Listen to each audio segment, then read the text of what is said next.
बज चुके थे और उसने जैसे ही पीछे पलटकर देखा, चंदा खड़ी मुस्कुरा रही थी। बदमाश, डरा दिया ना हमका। देखो हम तुम्हारे लिए क्या लाए हैं। ऐसा कहकर उसने अपनी जेब से एक डिबिया निकाली।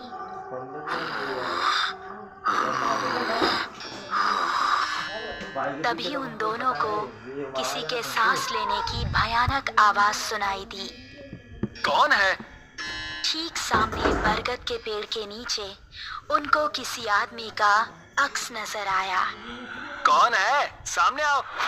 ये सुनकर भी वो आदमी सहकर पुनीत उसके पास जाने लगा।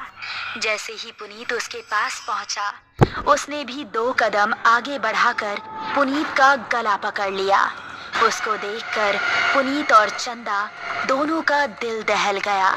उस आदमी की गर्दन कटी हुई थी और थोड़ी सी खाल में अटकी लटक रही थी। चंदा चिल्लाई और गांव की तरफ ऐसी भागी कि उसने पलटकर नहीं देखा। गांव पहुंची तो उस टाइम पुनीत के पिता घर के बाहर थे। अरे चंदा बिटिया, इतनी डरी हुई काहे लग रही हो? वो पुनीत। चंदा ने हाफते हुए उनको पूरी कहानी सुनाई। पुनीत के पिता ने पकड़ा था। उन लोगों ने इधर उधर नजरें घुमाई तो कोई आसपास नजर नहीं आया। तभी चंदा की गर्दन पर ऊपर से कुछ टपका।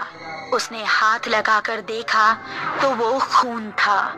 पेड़ की डाली के ऊपर पुनीत की बिना गर्दन की लाश टंगी हुई थी और उससे खून टपक टपक कर नीचे गिर रहा था। शहर से दूर एक छोटा सा गांव सरूपुर। रात के समय सभी अपने अपने घरों में आराम कर रहे थे। बाबूजी, हम जरा अपने दोस्त महेश से मिलकर आ रहे हैं। उसकी तबीयत जरा ठीक नहीं है ना? ठीक है, लेकिन जल्दी आना। जी बाबूजी। ऐसा कहकर वो खुश होता हुआ घर से निकल गया। आज तो सारे दोस्त मिलकर मस्त पार्टी करेंगे, मजा आ जाएगा। जंगल का रास्ता पकड़ लेता हूँ, जल्दी पहुँच जाऊंगा। अभी वो जंगल में आगे बढ़ ही रहा था कि पीछे से उसको आवाज आई। अकेले ही पार्टी करने जा रहे हो? हमका साथ लेकर नहीं चलना है क्या? अरे अर्पणा और दिव्या, तुम दोनों क्यों हर बार हमारे पीछे पड़ जाती हो? हमका साथ लेकर चलते हो कि बोले अभी तुम्हारे बाबूजी से? अरे नहीं नहीं मेरी माँ, चलो मेरे साथ। थोड़ी देर चलने के बाद वो तीनों एक जगह पहुंचे जहां रामू और महेश बैठे हुए थे। अबे ये क्या, तू फिर से लड़कियों को साथ ले आया? क्या करता है यार, हर बार की तरह इस बार भी धमकाने लगी थी दोनों। अब क्या करें, हम दोनों को भी अब पार्टी की आदत पड़ गई है। चलो थोड़ी सी शराब पी ली जाए। उसने पास ही रखी बोतल खोली और गिलासों में शराब पलटने लगा।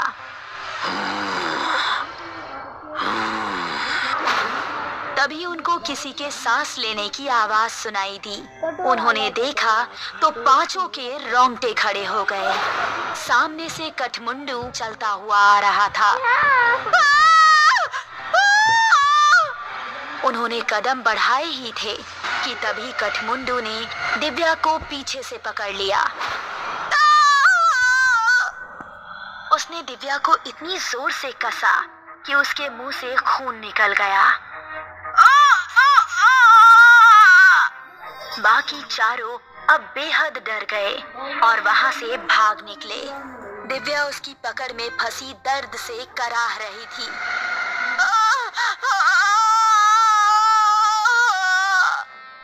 उसने दिव्या को जमीन पर धक्का दिया और उसके ऊपर आ गया।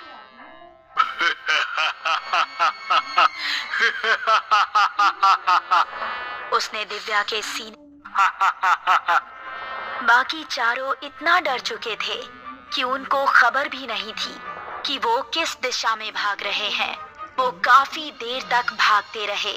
अब अपर्णा की हालत खराब हो चुकी थी। वो आ जाएगा, रुकने का समय नहीं है। ऐसे कब तक भागते रहेंगे? हम जा कहाँ रहे हैं, कोई बताएगा? हम रास्ता भूल चुके हैं, हमें नहीं पता कि गांव किस तरफ है। क्या कह रहे हो तुम? फिर तो हम सबका बचना नामुमकिन है। तभी पेड़ के ऊपर से एक हाथ आया और उसने महेश का गला पकड़ लिया। ये हाथ कठमुंडू का ही था। राकेश ने महेश का पैर पकड़कर उसे बचाना चाहा, लेकिन कठमुंडू ने उसको पूरी तरह से ऊपर खींच लिया और वो तीनों चिल्लाते हुए वहां से भाग निकले। वो देखो, सामने वो घर, उसके अंदर चलते हैं। वो तीनों एक घर के अंदर घुस गए और राकेश ने जल्दी से दरवाजा बंद कर दिया। तभी कोई जोर जोर से दरवाजा पीटने लगा। तीनों का शरीर इस समय बुरी तरह से कांप रहा था। दरवाजे की धम धम उनके दिल को दहला रही थी। तभी खिड़की से कठमुंडू का एक हाथ अंदर आया और उसने अपर्णा का हाथ पकड़ लिया। बचाओ! अगर ये यहाँ है तो दरवाजे पर कौन है? राकेश ने दरवाजा खोला तो सामने गांव के बिरजू काका थे। बिरजू काका जल्दी से अंदर आए। उन्होंने कठमुंडू का हाथ पकड़ा और छुड़ाने लगे। कठमुंडू उनके छूते ही चीखने लगा।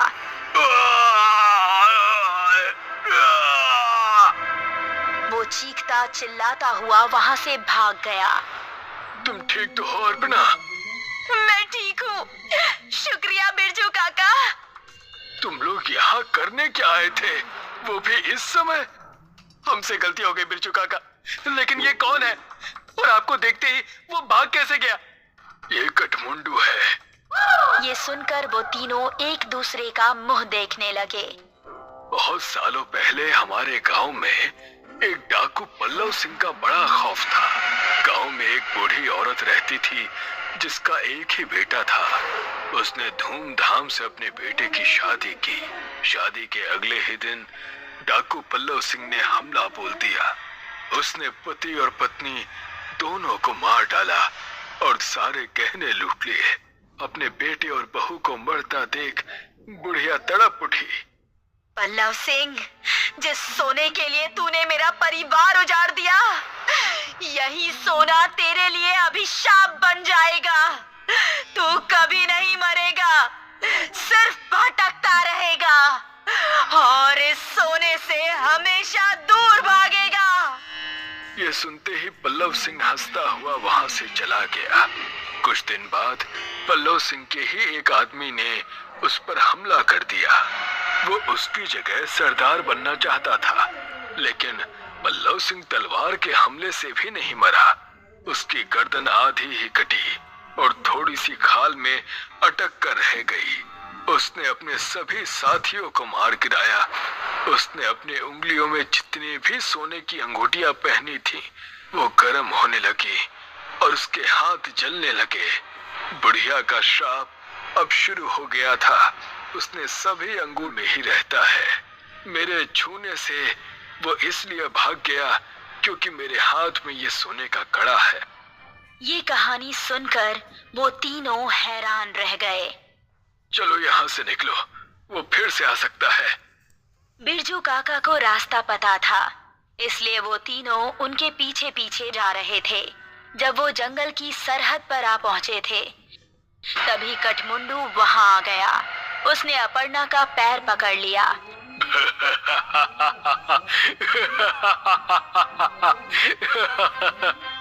तभी राकेश ने बिरजू काका के गले पर नजर डाली। उनके गले में एक सोने की चेन भी थी। उसने चेन को उनके गले से उतारी और कठमुंडू की टूटी हुई गर्दन में डाल दी। उसने चेन को गले से उतारने के लिए जैसे ही छुआ तो उसके हाथ भी जलने लगे।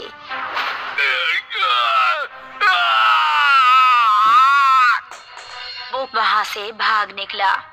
उसके बाद वो चारों गांव के अंदर ही जाकर रुके। जब उनको देख गांव वाले इकट्ठा हुए तो उन्होंने सबको अपने साथ बीती हुई घटना सुनाई।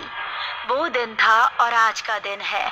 गांव के सभी लोग हमेशा अपने साथ सोने की कोई ना कोई चीज जरूर रखते हैं और अभी भी उनको जंगल में कहीं ना कहीं कठमुंडू नजर आता ही रहता है। बहुत पुरानी बात है। राजपुर गांव में एक बहुत बड़ा तालाब था। उस तालाब के किनारे ही एक बरगद का पेड़ था। औरों पर खूब सज धज कर उस पेड़ की पूजा करती थीं। गांव में ये मान्यता थी कि बरगद बाबा सभी की मनोकामना पूरी करते हैं। पूजा में पूरी, गुलगुले, हलवा और खीर चढ़ाया करती थी। उसी पेड़ से कुछ ही दूरी पर एक बांस का झुरमुट था, जिसमें एक सिरकटा भूत रहता था। वो सन्नाटा होते ही बांस के झुरमुट से निकलकर आने जाने वाले लोगों को बहुत परेशान करता था। उसके डर की वजह से कोई उधर अकेले नहीं जाता था। अगर गलती से भी कोई चला जाता तो वहाँ बेहोशी की अवस्था में ही पाया जाता। ये गांव की औरतें बरगद के पेड़ की पूजा करती हैं और इतने अच्छे अच्छे पकवान चढ़ाती हैं, मुझे कभी कोई नहीं पूछता। बरगद पर चढ़ाई जाने वाली सारी चीजें देखकर उसे बहुत गुस्सा आता था। उसकी भी इच्छा होती थी कि लोग उसकी भी पूजा करें, लेकिन उसकी हरकतों से सब लोग उस बांस के झुरमुट के पास भटकते भी नहीं थे। एक बार बंसी नाम का एक किसान शहर से एक गाय खरीद कर ला रहा था, परंतु उसे गांव पहुंचते पहुंचते बहुत रात हो गई। अब क्या करूं? वो सिरकटा भूत तो मेरा रास्ता जरूर रोकेगा। आज तो बड़ी अच्छी दावत उड़ाऊंगा मैं। बंसी जैसे ही आगे बढ़ा, तभी उसने देखा कि गाय आगे बढ़ नहीं रही है। वो उसको कितना भी हाँकने की कोशिश करता, वो अपनी जगह से टस से मस नहीं हुई, बल्कि थोड़ी थोड़ी देर में वो उछलने लगती। हे भगवान, बड़ी मुश्किल से गाय खरीद कर लाया था। अगर इसे छोड़कर जाता हूँ तो वो सिरकटा भूत इसे भी नहीं छोड़ेगा। तब तक उसने देखा कि गाय घूमकर उस तालाब की तरफ जाने लगी। अरे बाप रे, लगता है वो दुष्ट मेरी गाय को हाँक कर ले जा रहा है। बंसी दौड़ता हुआ अपनी गाय के पीछे पीछे भागने लगा, लेकिन तभी उसे ठोकर लगी और वो मुंह के बल गिर पड़ा। तभी उसे लगा कि किसी की मजबूत बाहों ने उसे सहारा देकर उठा लिया। सिरकटे भूत, ये कैसी मुश्किल है। एक बार गिरा देते हो और फिर से उठा लेते हो। बंशी, उठकर अपनी गाय की रस्सी पकड़ो और घर जाओ। उस सिरकटे भूत से तुम्हारी गाय छुड़ाकर मैंने उसे भगा दिया है। आप कौन है? आप जो भी है, मेरी तरफ से आपको बहुत बहुत धन्यवाद। अक्सर ऐसा ही होता। सिरकटा भूत जब भी किसी को परेशान करता, तब एक बूढ़े बाबा आकर उसे बचा लेते। मीना, आज बहुत अच्छी खीर बना लो, चलकर बरगद बाबा को चढ़ा देंगे। मैं भी यही सोच रही थी। हो सकता है बूढ़ा आदमी कहीं बरगद बाबा ही न हो। ऐसे तो उन्हें आज तक किसी ने गांव में नहीं देखा। खीर बनाकर वो दोनों बरगद के नीचे बैठ गए और एक दोने में खीर रखकर चढ़ा दी। हे बरगद बाबा, आपको किसी ने नहीं देखा, लेकिन आपकी अद्भुत शक्तियों की वजह से ही हमारे गांव के लोग रह पा रहे हैं, वरना उस सिरकटे भूत ने तो सबका जीना हराम कर दिया था। तभी अचानक बांस के झुरमुट में थोड़ी हलचल सी हुई और ऐसा लगा कि बांस के झुरमुट में से कोई और आ रहा है। चलो मीना, घर चले। गाय की वजह से उनकी अच्छी आमदनी हो रही थी। एक दिन कोई त्योहार था। गांव की सारी औरतें खूब पकवान बनाकर बरगद बाबा को चढ़ाने ले गई थीं। बंसी की बेटी मुनिया, जिसकी शादी होने वाली थी, वो भी बरगद के नीचे अपने होने वाले पति की लंबी उम्र की कामना कर रही थी। वाह, देखो सारी औरतें कैसे सज धज के पकवान चढ़ा रही हैं और वो बंशी की छोकरी तो बड़ी छम छम पायल खनका रही है। आज इसको अपना शिकार अब आएगा मजा। वो उसके पास गया। तुम्हारी पायल खो काटना गई है तो लाइट क्या? गई। हाँ, तुमको कैसे पता? मैं जानता हूँ वो कहाँ है। बता दो, मैं खुद ही ले लूंगी। वो पायल मेरी ससुराल से आई है। वो उधर जो बांस का झुरमुट है ना, उसी में पड़ी है। मुनिया को तो वो पायल किसी कीमत पर चाहिए थी, तो बिना कुछ सोचे समझे बांस के झुरमुट के पास दौड़ गई। ये दुष्ट सिरकटा भूत आज इसको खत्म कर देगा। मुझे इसको बचाना ही होगा। ये लड़की उधर कहाँ जा रही है? जा, अपने घर जा। तेरी पायल बरगद के नीचे ही पड़ी है।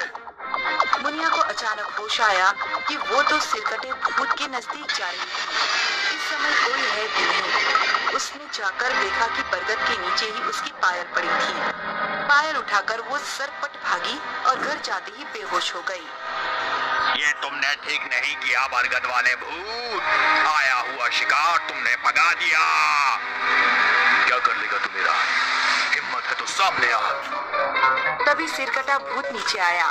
उसने बूढ़े के ऊपर हमला कर दिया, लेकिन बूढ़े ने उसके पैरों पर ऐसी लंगड़ी मारी कि वो गिर गया।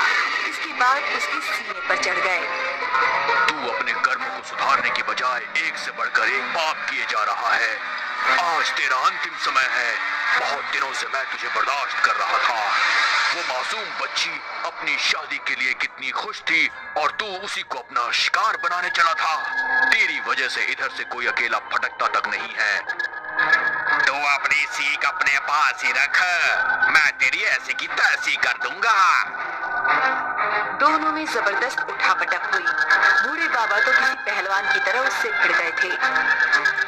अंत में सिरकटा भूत परास्त होकर जमीन पर ही गिर पड़ा। बरगद बाबा ने उसका सिर, जो सिर्फ उसकी गर्दन से थोड़ा सा ही जुड़ा हुआ था, बड़ी ताकत से उखाड़ दिया। खून का फव्वारा निकलने लगा। बरगद बाबा ने उसके सिर को पत्ते इकट्ठा करके जला दिया। उसका शरीर तड़प तड़प पर शिथिल हो गया। अरे हरिहर भैया, ये देखो, यहाँ किसी का धड़ पड़ा है।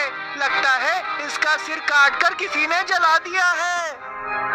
अब तुम सब निश्चिंत होकर जब चाहो तब यहाँ आ सकते हो। सिरकटा भूत अब खत्म हो गया है। बाबा, इतने सालों से ये हम सबको परेशान कर रहा था, आज ऐसा कैसे हो गया? इसके बाप का घड़ा भर गया था, इसलिए इसका जाना ही ठीक था। तुम सारे गांव वाले मिलकर इसका शरीर बांस के झुरमुट में डालकर जला दो। गांव वालों ने वैसा ही किया। गांव सिरकटे भूत से मुक्त हो गया। मुनिया को जब होश आया तब उसने माँ से कल उसके साथ हुई सारी घटना बताई। पूरे गांव में शोर मच गया। उस दिन सभी लोग बहुत खुश थे। तब से बरगद के नीचे हर महीने मेला लगता है। अब लोग बेखौफ होकर वहां आते जाते हैं।